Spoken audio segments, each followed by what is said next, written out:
Dernière philosophie pour aujourd'hui, la 56e, je voudrais vous parler de cette œuvre qui est une exposition, qui s'appelle Human Brains, qui a eu lieu en 2022 à la Fondation Prada à Venise, et qui était une œuvre qui était curatée par le très grand curateur allemand qui s'appelle Udo Kittelmann et l'artiste américaine Taryn Simon.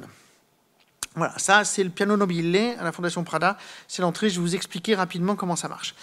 Donc, en 2022, la Fondation Prada fait cette exposition qui est le résultat de 4 ans de recherche sur la question de la représentation du cerveau et de la modélisation de la plasticité du cerveau humain.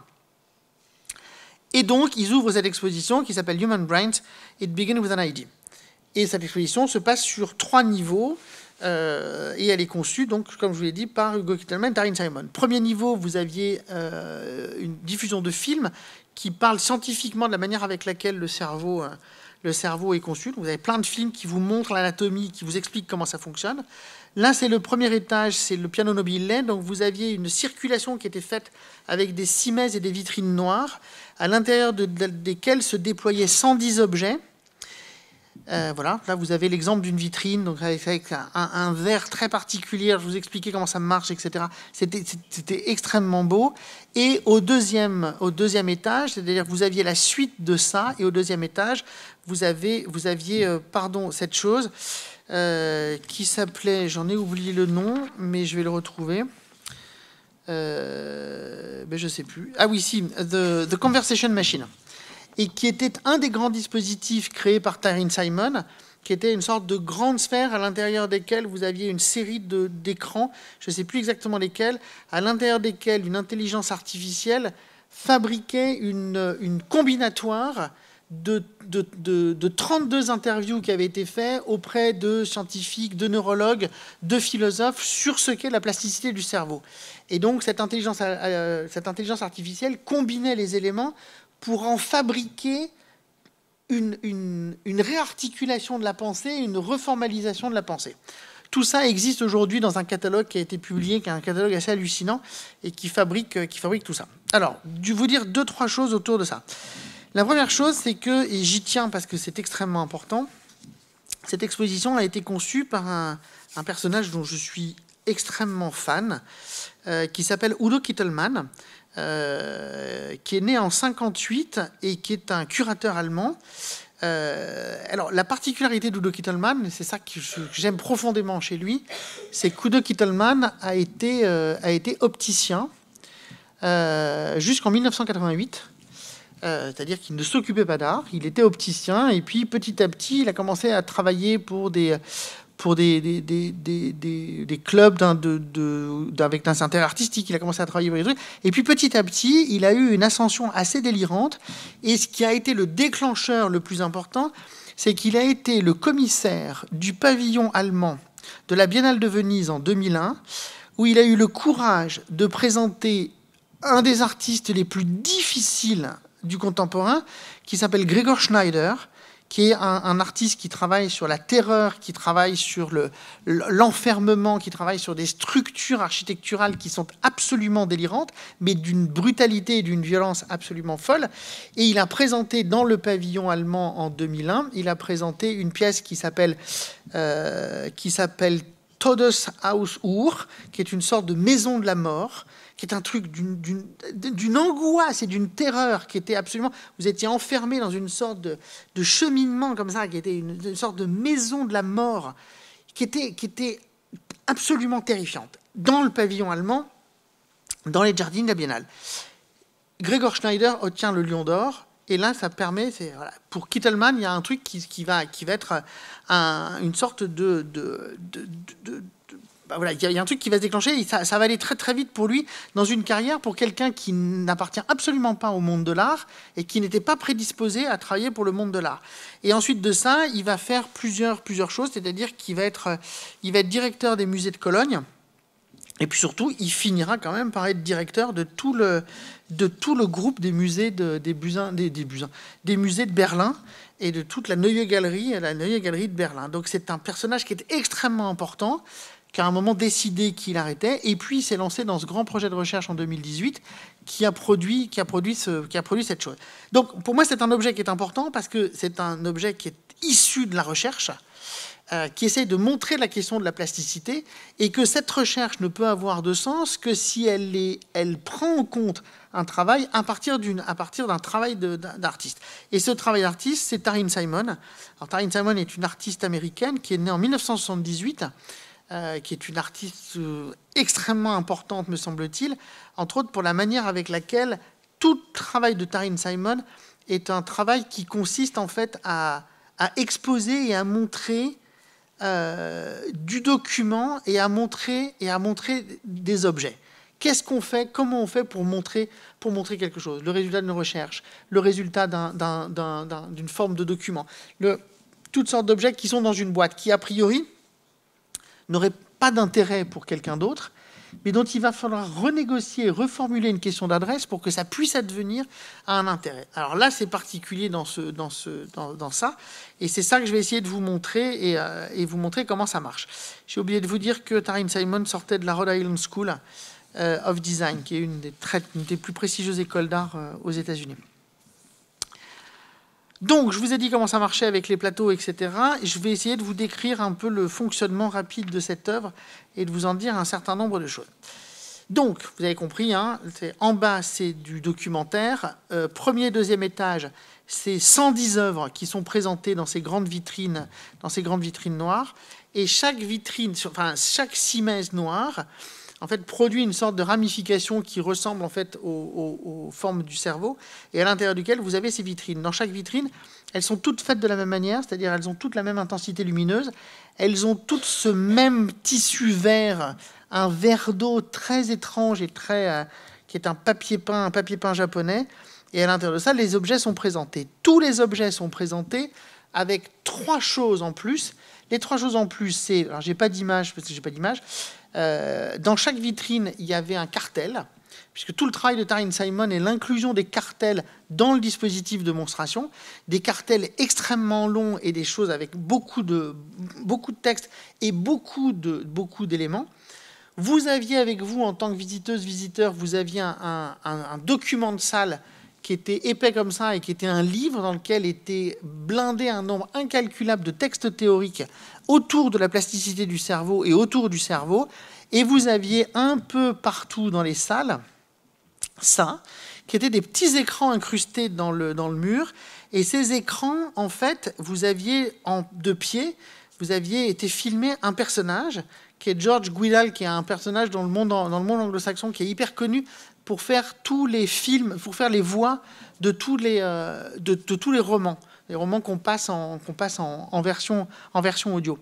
Et donc, l'exposition se structure à partir de 110 œuvres exposées dans les vitrines, 32 théoriciennes qui ont travaillé sur cet objet, et 32 auteurs de fiction.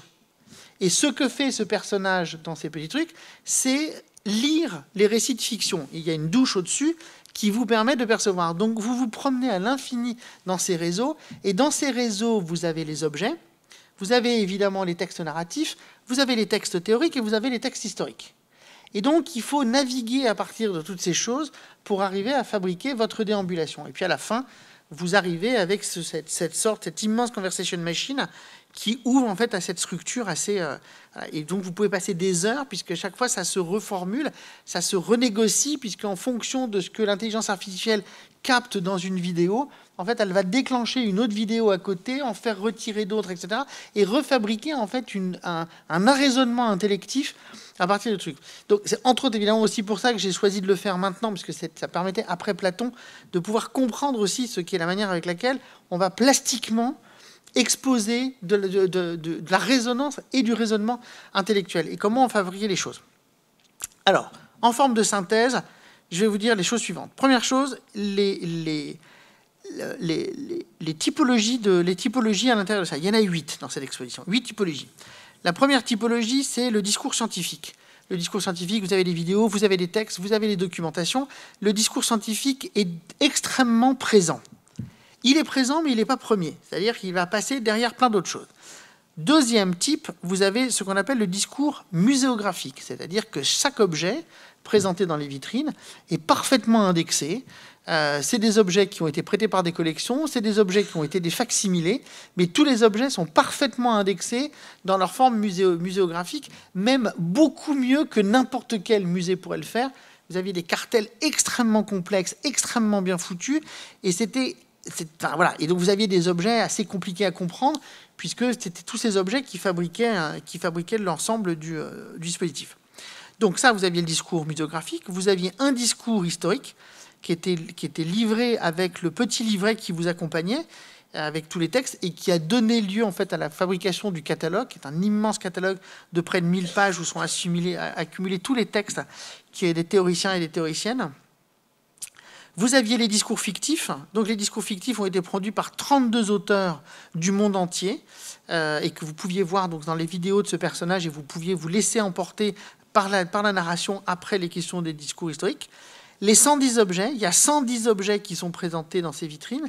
Ce sont des objets vernaculaires, quelquefois documentaires, quelquefois scientifiques, quelquefois des objets de rituel et quelquefois des objets artistiques. Vous aviez des œuvres, vous aviez aussi des machines pour électrocuter les fous au XIXe siècle, vous avez des cartographies japonaises du XVIIe, vous aviez des objets antiques, vous aviez des manuscrits du Moyen-Âge, vous aviez des livrets anatomiques, vous aviez des choses, vous aviez la reproduction en maquette de cet extraordinaire Teatro Anatomico de Padoue, qui était représenté en maquette, et que vous pouviez regarder comment ça fonctionnait.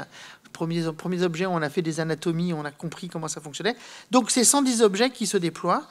L'interview des 32 artistes, des 32 scientifiques, scientifiques, philosophes, qui sont là et qui produisent The Conversation Machine.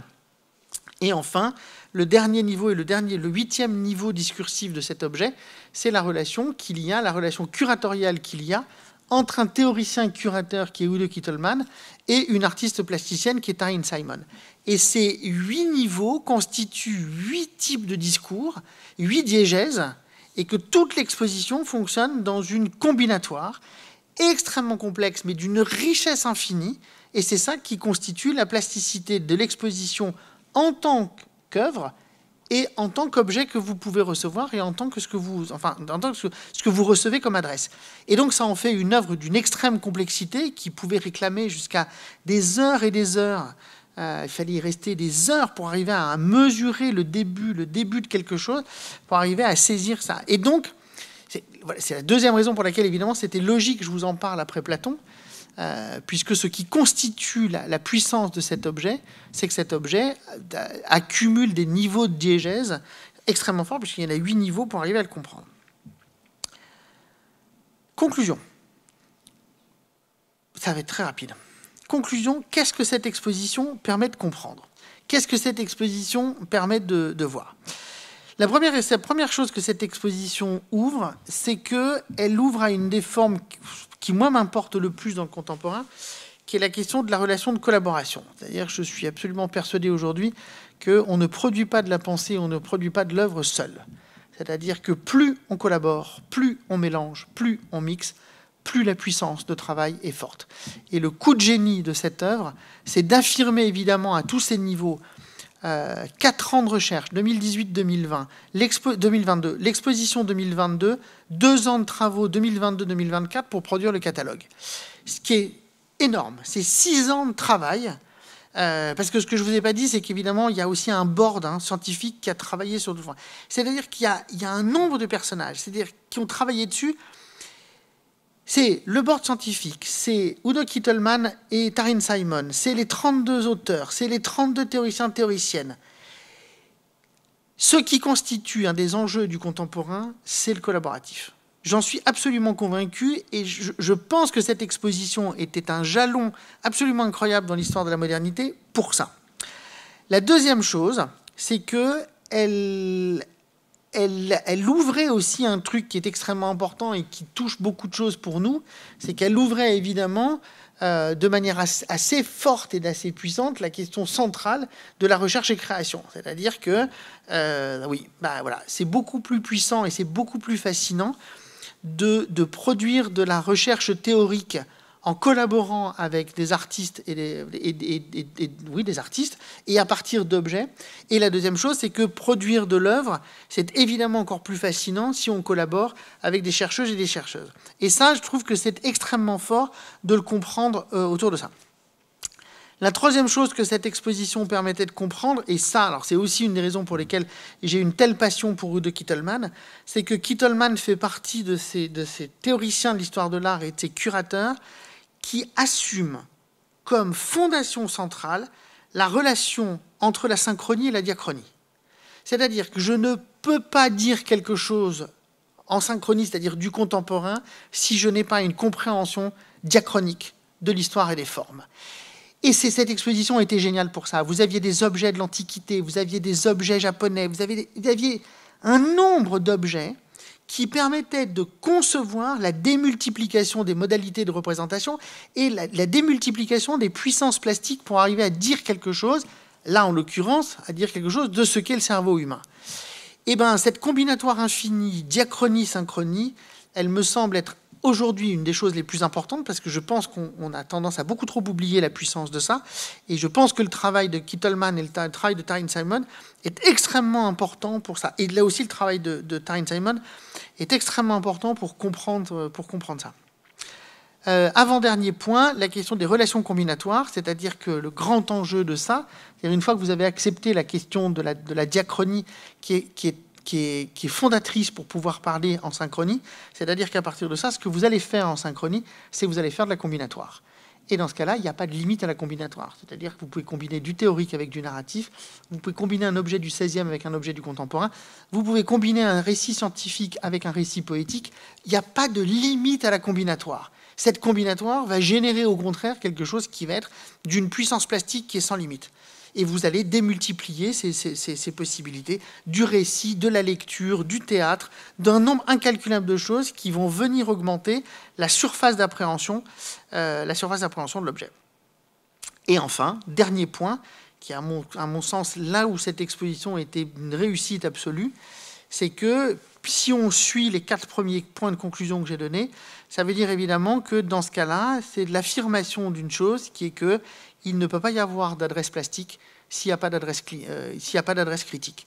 Et ça, je pense que c'est une des choses les plus importantes qu'il faut que nous concevions aujourd'hui, c'est que l'adresse plastique n'existera que s'il y a une adresse critique, c'est-à-dire s'il y a une manière de penser les objets qui sont présentés. Et je crois très profondément que cette exposition, qui pouvait se présenter comme une exposition thématique sur les représentations du cerveau, c'est-à-dire un peu quelque chose qui aurait pu avoir lieu à la Villette, mais pour une fois qui n'était pas quelque chose d'aussi chiant, c'est-à-dire quelque chose qui transfigurait cette question-là, simplement parce qu'on assumait que la question du rapport scientifique, du rapport théorique, ne pouvait avoir lieu qu'à partir du moment où un ou une artiste allait la révéler sous une tension et sous une dynamique plastique. Eh bien, il y a un truc qui fonctionnait au-delà de toute exigence, la présence de la narration, la présence du théorique.